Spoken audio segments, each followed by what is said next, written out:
अस्सलाम वालेकुम दोस्तों। आज से ठीक 4 दिन पहले यानी 21 अक्टूबर को वर्ल्ड इकनॉमिक फोरम ने आने वाले दिनों के 2025 के टॉप 10 स्किल्स बताए हैं। वर्ल्ड इकनॉमिक फोरम के मुताबिक दुनिया के 50% कंपनीज़ के मुलाजमों को, कारोबारी अशख़ास को अपने स्किल्स को अपडेट करने की ज़रूरत है। उसकी वजह टेक्नोलॉजी में एडवांसमेंट है। जैसा कि हम सब लोग जानते हैं कि 5G के बाद इंटरनेट ऑफ थिंग्स आ रहा है। जैसा कि हम सब लोग जानते हैं कि जो पर्सनल सेक्रेटरी जैसे जॉब थे, जो वर्चुअल असिस्टेंट जैसे जॉब थे, जिस तरीके से किसी के कैलेंडर को मैनेज करना, मीटिंग्स को मैनेज करना, रिमाइंडर्स देना, बर्थडेज याद करवाना, वो सब चीज़ ख़त्म हो गया। अभी गूगल कैलेंडर ये सब कुछ करता है। आपके सर्च और प्रेफरेंसेस के मुताबिक आपको एरियाज़, एप्पल का जो सीरी का लेटेस्ट अपडेट है, अमेज़ॉन के टूल्स हैं, जापानीज़ डिफरेंट टूल्स आ रहे हैं। तो काफ़ी सारे ऐसी चीज़ें जो कि आज से शायद 10 साल पहले एम्प्लॉई समझते थे ज़रूरी हैं, वो ख़त्म हो चुके हैं।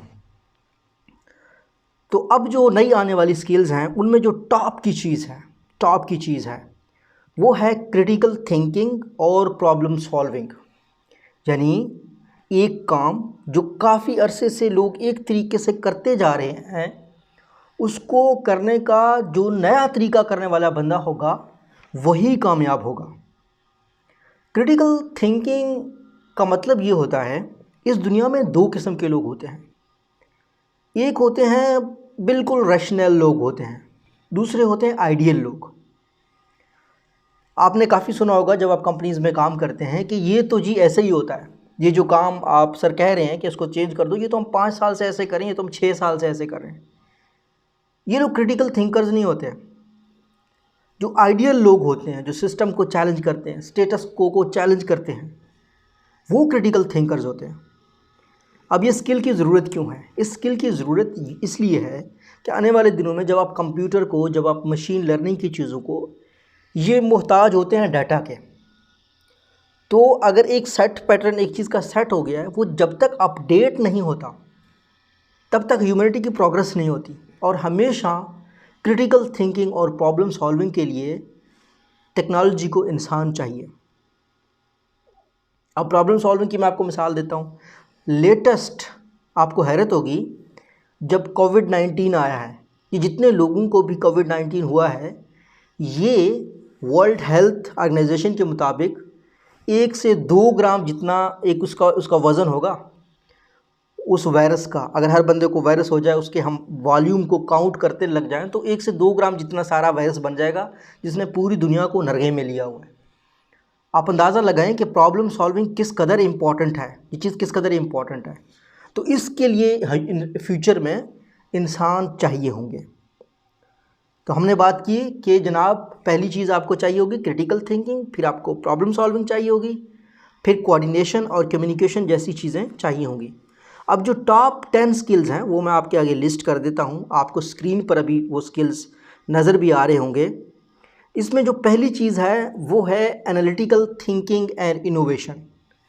एनालिटिकल थिंकिंग का मतलब ये है कि एक ऐसा शख्स जो डॉट्स को कनेक्ट करता हो, जो बेहतरीन चीज़ों को मिलाता हो। स्टीव जॉब्स ने क्या किया? डिज़ाइन और टेक्नोलॉजी को आपस में मिला के एक खूबसूरत एलिगेंट प्रोडक्ट्स बनाए। इनोवेशन एनालिटिकल थिंकिंग के बगैर नहीं हो सकती। सो आपको एनालिटिकल थिंकिंग करना है, इनोवेशन करनी है, this is the first thing.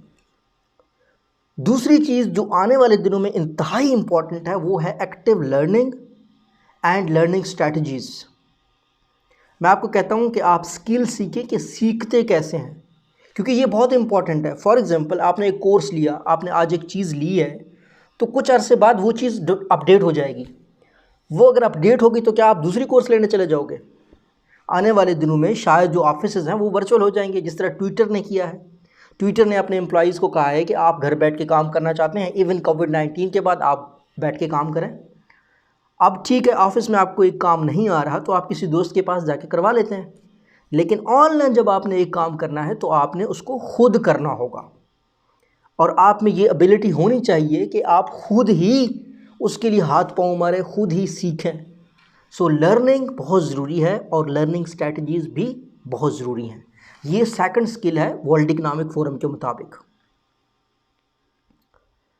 जो तीसरी चीज़ है वर्ल्ड इकोनॉमिक फोरम के मुताबिक वो है कॉम्प्लेक्स प्रॉब्लम सॉल्विंग।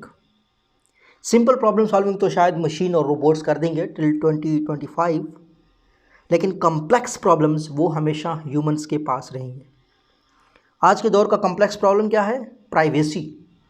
प्राइवेसी इस वक्त हमारा सबसे बड़ा प्रॉब्लम है। आज के दौर का सबसे बड़ा प्रॉब्लम क्या है? Centralised banking. ये डिसेंट्रल कैसे हो सकता है? ब्लॉकचेन टेक्नोलॉजी का नाम सुना है? ब्लॉकचेन टेक्नोलॉजी के बारे में कहते हैं कि इसका बहुत स्कोप है। तो ये क्या करेगा कि जो डाटा की सेंट्रलाइजेशन है, जो मनी की सेंट्रलाइजेशन है, आने वाले दिनों में हैकर्स और भी स्ट्रांग हो जाएंगे। क्यों? क्योंकि सब कुछ डिजिटल हो जाएगा, आपकी मनी डिजिटल हो जाएगी। So financial management, money management is gonna be a big problem, complex problem, जिसको सॉल्व करने के लिए लोग चाहिए होंगे। प्राइवेसी को सॉल्व करने के लिए लोग चाहिए होंगे। So this is third skill जो कि चाहिए होगी, वो है कॉम्प्लेक्स प्रॉब्लम सॉल्विंग।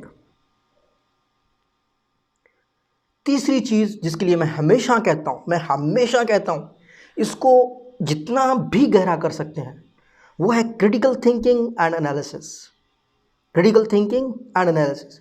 मैं आपको एक मिसाल देता हूँ। एक मिसाल दी जाती है, हमारे पाकिस्तानी मोटिवेशनल स्पीकर कुछ बदकिस्मती से लोग उनको सुनते हैं, जिनके बातों की ना तो कोई सर पैर है, ना कोई लॉजिक है, ना कोई साइंटिफिक स्टडी है। एक पिक्चर आपने देखी होगी कि जी एक हिरन भागती हुई जा रही है और उसके पीछे एक शेर रखते हैं और कहते हैं कि जी ये हिरन जो है ना शेर से या चीते से तेज़ भागती है, लेकिन क्योंकि ये मुड़ के देखती है तो इस वजह से इसको शेर पकड़ लेता है। हालांकि जब आप इस तरह के पोस्ट देखो, आप उसको शेयर ना किया करो। आप देखो यार ये क्या, ये साइंटिफिक है, ये बात ठीक है कि नहीं है। फॉर एग्ज़ाम्पल आप ऑनलाइन अभी सर्च करेंगे, आपको जो शेर है उसके जो भागने की स्पीड है वो 130 किलोमीटर पर आवर से लेकर 160 तक भी है। यानी 130 किलोमीटर पर आवर तक एक नॉर्मल शेर भी भागता है, जबकि एक हिरन की जो मैक्सिमम कैपेसिटी है वो 120 किलोमीटर से लेकर 130 किलोमीटर तक है। तो इसका मतलब साइंटिफिकली हिरन पीछे तो मुड़ के नहीं देखती, लेकिन उसकी स्पीड ही कम है चीते से और शेर से। तो क्रिटिकली थिंकिंग करना सोचो। आपको ऑनलाइन एक खबर मिल गई। मैं आपको मिसाल देता हूँ कि जनाब एक वीडियो चढ़ा दिया था जावेद चौधरी ने कि 18 मई को कोरोना वायरस ख़त्म हो जाएगा। तो उसी दिन ही एक वर्ल्ड हेल्थ ऑर्गेनाइजेशन का स्टेटमेंट आ गया था कि ये कोरोना शायद 2021 में भी हमारे साथ रहे। लेकिन उस पोस्ट को पाकिस्तानी लोगों ने, जावेद चौधरी के उस पोस्ट को वायरल कर दिया यूट्यूब के ऊपर, वो ट्रेंडिंग में जा रहा था। तो इसका मतलब ये है कि क्रिटिकल थिंकिंग अभी पाकिस्तान के लोगों को स्ट्रांगली चाहिए। ये जॉब वालों को भी चाहिए, ये आम इंसानों के लिए भी चाहिए होगी आने वाले दिनों में। जो पांचवी चीज़ चाहिए होगी वो होगी क्रिएटिविटी, इनोवेशन एंड इनिशिएटिव्स लेना। मैं आपको अपनी मिसाल देता हूँ। मैं एक कंपनी में 2016 में रिसर्च के लीड के तौर पर, कस्टमर एक्सपीरियंस के हेड के तौर पर मैंने ज्वाइन किया एक कंपनी को। जब मैं वहाँ चला गया तो मैंने देखा कि उन्होंने 28 बंदे कंप्लेंट्स को रखने के लिए रखे हुए हैं, कंप्लेंट्स को हल करने के लिए। हर साल वही कंप्लेंट, हर महीने 40,000 कंप्लेंट आते हैं, कुछ लोग सॉल्व कर रहे हैं। तो मैंने पूछा कि ये कंप्लेंट्स आ क्यों रही हैं। CEO बैठा हुआ था, बाकी चीफ बैठे हुए थे। उन्होंने कहा यार ये तो हम में से किसी ने सोचा ही नहीं कि ये कंप्लेंट आ क्यों रही है, रूट कॉज क्या है। तो प्रॉब्लम ये है कि आपको इनिशिएटिव्स लेने पड़ते हैं, आपको एक और तरीका सोचना पड़ता है, क्रिएटिव तरीका, एक ओरिजिनल थॉट आपको देना पड़ता है। फिर हमने क्या किया, चार्जिंग सिस्टम को देखा तो हमने देखा चार्जिंग सिस्टम में प्रॉब्लम है।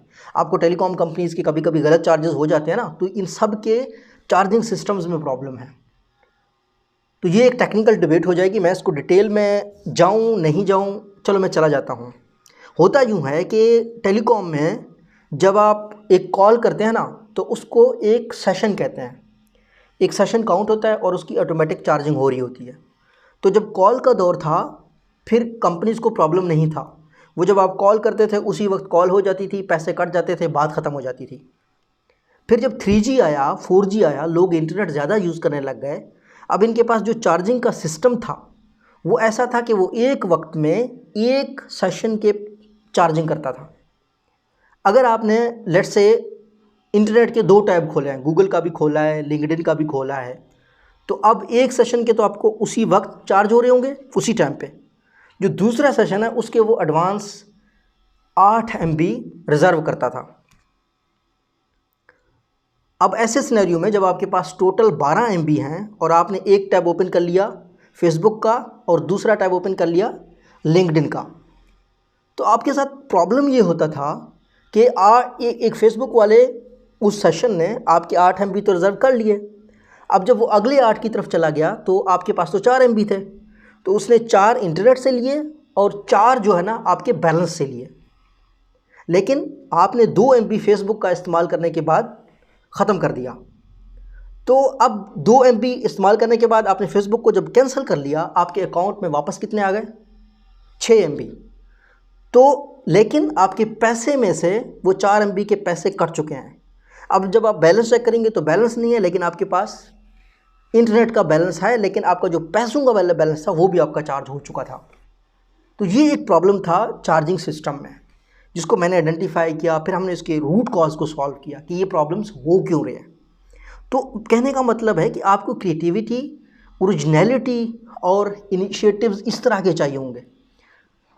पाकिस्तान में बदकिस्मती से कुछ लोग ऐसे हैं जो कहते हैं कि जी चाय का ढाबा खोलना भी इनोवेशन है, जो कहते हैं कि दुकान खोलना भी इनोवेशन है। नहीं, दुकान खोलना ओरिजिनलिटी नहीं है, ये कोई इनिशिएटिव नहीं है, ये कोई क्रिएटिविटी नहीं है, ये एंटरप्रेन्योरशिप नहीं है। ये तो हर कोई दुकान खोल सकता है। क्रिएटिविटी या आपकी जो इनिशिएटिव लेना है या ओरिजिनलिटी है वो ये है कि जो ऊबर वाले ड्राइवर ने सोचा, वो ये है जो कि ओला वालों ने सोचा है। ये इनोवेशन होती है जो कि स्टीव जॉब्स ने सोचा है। ये ओरिजिनलिटी होती है, ओरिजिनलिटी ऑफ द आइडिया होता है। एक शख्स है, उसको सारे लोग प्रमोट करें, आप भी प्रमोट करने लग जाओगे, तो वो क्या है? वो नया आइडिया नहीं है। नया आइडिया वो शख्स है जो कि एक बेटर सोल्यूशन के साथ आता है। तो this is very important in the coming days, that is creativity, originality and initiative. अच्छा, छठी चीज़ जो आने वाले दिनों में बहुत इंपॉर्टेंट हो जाएगी वर्ल्ड इनोवेशन के मुताबिक, वो है लीडरशिप एंड सोशल इन्फ्लुएंस। ये एक ऐसा रोल है जो इंतहाई इम्पॉर्टेंट होगा। देखिए, आपके साथ अगर पाकिस्तान की जिस तरह की हमारी कम्युनिटी है, यहाँ सोशली तो लोग बड़े जल्दी इन्फ्लुएंस हो जाते हैं। कोई फ्रॉड करने वाला आ गया, वो तबाही मचा के चला जाता है, फिर पकड़ा जाता है। तो सोशल इन्फ्लुएंस आपका पॉजिटिव भी हो सकता है, आपका नेगेटिव भी हो सकता है, लेकिन जिस शख्स में ये कैपेबिलिटी होगी कि उसका सोशल इन्फ्लुएंस होगा फ्यूचर में, उसकी वर्थ ज़्यादा होगी। क्योंकि अब लोग ऑनलाइन ज़्यादा होंगे तो वर्थ सोशल इन्फ्लुएंस की ज़्यादा होगी। ये एक स्किल है जो आपको सीखनी चाहिए। 8वीं चीज़ जो चाहिए होगी वो चाहिए होगी टेक्नोलॉजी की यूज़ की और उसकी मॉनिटरिंग की और उसके कंट्रोल की। कि किस, देखिए टेक्नोलॉजी का यूजेज तो बहुत बढ़ता जा रहा है, लेकिन इस टेक्नोलॉजी को हम किसके हाथ में दे रहे हैं और वो कैसे तरीके से इस्तेमाल कर रहा है, दिस इज़ समथिंग जो कि आने वाले दिनों में एक स्किल होगी। इसको बेहतर तौर पर इस्तेमाल करना, इससे अच्छी चीज़ें एडवोकेट करना, इससे सच्चाई को बयान करना, इससे मुआशरे में जो इंतशार है या जो अफरा तफरी है या जो क्या बोलते हैं उसको फ़िरका वारियत जिस तरीके से पाकिस्तान में है, इसको किस तरीके से कंट्रोल किया जाए। ये वाले प्रॉब्लम इंटरनेशनली नहीं है, ये हमारे पास है। तो हमारे लोगों के पास भी ये स्किल होनी चाहिए कि वो टेक्नोलॉजी को यूज़ करके किस तरीके से इन्फ्लुएंस कर सकते हैं, चीज़ों को बेटर कर सकते हैं। उसके बाद जो आने वाली जो चीज़ हो जाएगी, वो नवी चीज़ हो जाएगी, वो हो जाएगी रेजिलियंस, स्ट्रेस कंट्रोल। रेजिलियंस का शायद ही उर्दू में कोई लफ्ज़ बहुत बेहतर हो, लेकिन इसको मैं मुस्तकिल मिजाजी कह सकता हूँ। मुश्किल हालात में डट जाना, मुश्किल हालात में खड़े रहना। आप मेरे YouTube चैनल पे जाइएगा, मैंने जब कुछ अमेज़ॉन के फेक गुरुज़ को कहा कि ये फ्रॉड कर रहे हैं, पाकिस्तान में ये इलीगल काम कर रहे हैं, पाकिस्तान में लीगली अमेज़ॉन काम नहीं करता, तो बहुत से लोग मुझे कहते हैं कि नहीं सर ये आप गलत बात कर रहे हैं, ऐसे नहीं होता, ऐसे नहीं होता। इन कंपनीज़ की हार्ड टीम ने आके मुझे बहुत बुरा भला कहा, ये कहा वो कहा, लेकिन मैं डटा रहा। रेजिलियंस था, स्ट्रेस कंट्रोल था। अब इस वक्त हमारे पास अल्हम्दुलिल्लाह अच्छे खासे लोग हैं जो फेसबुक के ऊपर, जो यूट्यूब के ऊपर, जो लिंक्डइन के ऊपर आए हैं, जो कहते हैं सर वाकई फ्रॉड है, हमारा करोड़ों का नुकसान हुआ है। और बहुत ज़्यादा लोग इस चीज़ को कोर्ट में भी लेके जा रहे हैं कि इनके स्ट्रैटेजीज़ की वजह से हमारा नुकसान हुआ है। तो कहने का मतलब ये कि टफ़ टाइम मैंने गुजारा है, 1-2 महीना टफ़ टाइम मैंने गुजारा है, प्रेशर मैंने बर्दाश्त किया है, बट उस रेजिलियंस और स्ट्रेस कंट्रोल का फ़ायदा ये हुआ है कि हमने एक मूवमेंट क्रिएट की है, इन लोगों के रास्ते में हम रुकावट बने हैं। और आखिरी जो 10वीं स्किल है वो है रीज़निंग की, और रीज़निंग के थ्रू प्रॉब्लम को एनालिसिस करने की और उसको सॉल्व करने की। देखिए, रीज़निंग इस कदर इम्पॉर्टेंट है कि ये अगर ना हो तो लोग हिटलर की खातिर फजूल में अपनी जानें दे देंगे। जाने दी हैं लोगों, उनमें रीज़निंग नहीं थी, लॉजिक नहीं थी, थिंकिंग नहीं थी। बिज़नेस डोमेन में रीज़निंग इतनी इम्पॉर्टेंट है कि आपको एक मैं मिसाल देता हूँ। पाकिस्तान में एपीएस का वाक़या हुआ था पेशावर में एपीएस का जब वाक़या हुआ तो हम सब कंपनीज़ ने कहा कि हमें स्मार्ट वॉच चाहिए। एक बच्चे की एक किड वॉच देना है बच्चे को, वो जब स्कूल के बाहर होगा, इधर उधर होगा, तो उसको वो किड वॉच जो है ना आप दे सकते हैं। आप इजीली जो है ना उसको पहनाएं। अगर वो स्कूल से बाहर जा रहा होगा तो वालिदैन को नोटिफिकेशन आ जाएगा। तो वो किड वॉच सबसे पहले यूफो ने लॉन्च किया। मैं एक और टेलीकॉम कंपनी में था और एक और कंपनी भी अपना वो किड वॉच लॉन्च कर चुकी थी। उनका किड वॉच टोटली फेल हो गया, टोटल फेलियर था, लोग ने एक्सेप्ट नहीं किया। तो अब हमारे पास ऑप्शन था कि क्या हम इस वॉच पे काम करें या ना करें, क्योंकि लोग तो अब ठीक है वो थ्रेट हुआ था आईपीएस का, लेकिन लोग वॉच नहीं खरीद रहे थे। तो आपके पास रीजनिंग होनी चाहिए, आपके पास लॉजिक होनी चाहिए, आपके पास प्रॉब्लम सॉल्विंग की एक तरीके से उसमें भी आपको हालात देखने पड़ते हैं। तो मैंने रिकमेंड किया कि हमें अभी स्मार्ट वॉच बनाने की ज़रूरत नहीं है, लेकिन क्योंकि बहुत और भी टीम थी, उन्होंने कहा नहीं हम वॉच बनाते हैं, वॉच लॉन्च करते हैं, सब लॉन्च कर रहे हैं। आप यकीन करें 100 वॉच भी नहीं बिके हमारे। तो कहने का मतलब ये कि कभी कभी कुछ चीज़ें नज़र आती हैं, सामने नज़र आती। अभी आपको मैं छोटी सी मिसाल देता हूँ। वर्चुअल असिस्टेंट्स आने वाले 5 साल में चाहिए होंगे। ऐसे दौर में जब सिरी है, जब गूगल असिस्टेंट है, जब अमेज़ॉन का आपके पास अलेक्सा है, आपके पास जो रोबोट्स इंटेलिजेंट आ रहे हैं, क्या इस दौर में आपको कोई एक बंदा चाहिए जो आपका कैलेंडर मैनेज करता हो, जो आपकी ईमेल्स के जवाब देता हो? जब आपको पता है कि माइक्रोसॉफ्ट का जो सोल्यूशन है कोर्टाना का, वो खुद ईमेल्स का रिप्लाई करता है, वो ईमेल्स की समरी करके एनालिसिस करता है। तो ऐसी सिचुएशन में जब आप में रीजनिंग नहीं होगी, प्रॉब्लम आइडेंटिफिकेशन और सॉल्विंग नहीं होगी, तो आपकी प्रॉब्लम्स ज़्यादा हो जाएंगे। तो आपको अपनी इन स्किल्स को अपडेट करना है। अब सवाल ये है कि कितना टाइम लगता है इनको अपडेट करने में। वर्ल्ड इकोनॉमिक फोरम के मुताबिक इन स्किल्स को सीखने के लिए जो ऑर्गेनाइजेशंस में जो लोग जॉब करते हैं उनके लिए, एक बच्चे के लिए नहीं, एक एफएससी पास के लिए नहीं, एक ऐसा बंदा जो ग्रेजुएशन करके यूनिवर्सिटी में लगा है उसको 6 यूनिवर्सिटी से होके जॉब में लगा है, 6 महीने आपको, 6 महीने से कभी कम, लेकिन 6 महीने आपको मिनिमम चाहिए। आप अगर फाइनेंशियल सेक्टर में काम कर रहे हैं, आप अगर ये ऐसे सेक्टर में काम कर रहे हैं जिस तरह हेल्थ सेक्टर है, यहाँ आपको 6 महीने से ज़्यादा भी लग सकते हैं, क्योंकि इसमें कम्प्लेक्सिटी बहुत ज़्यादा है। लेकिन जो बिज़नेस से रिलेटेड है या ये जो मीडिया इंडस्ट्री वाले लोग हैं, ये लोग 6 महीने के अंदर अंदर ये स्किल्स सीख सकते हैं। तो मेरी आपसे गुजारिश है कि आप अपने बच्चों को ये स्किल्स सिखाएं, और कोई भी अपने बच्चे को आगे ले जाने की कोशिश कर रहे हैं, आप चाह रहे हैं कि वो ग्रो करें, तो उसको ये वाली स्किल्स सिखाएं वर्ल्ड इकोनॉमिक फोरम की। तो अल्लाह हम सब का हामी नासिर हो। अल्लाह करे कि आपको ये मेरी बात समझ आए और ये वीडियो आपके लिए यूज़फुल हो। अल्लाह हम सब का हामी नासिर हो। अल्लाह हाफिज़।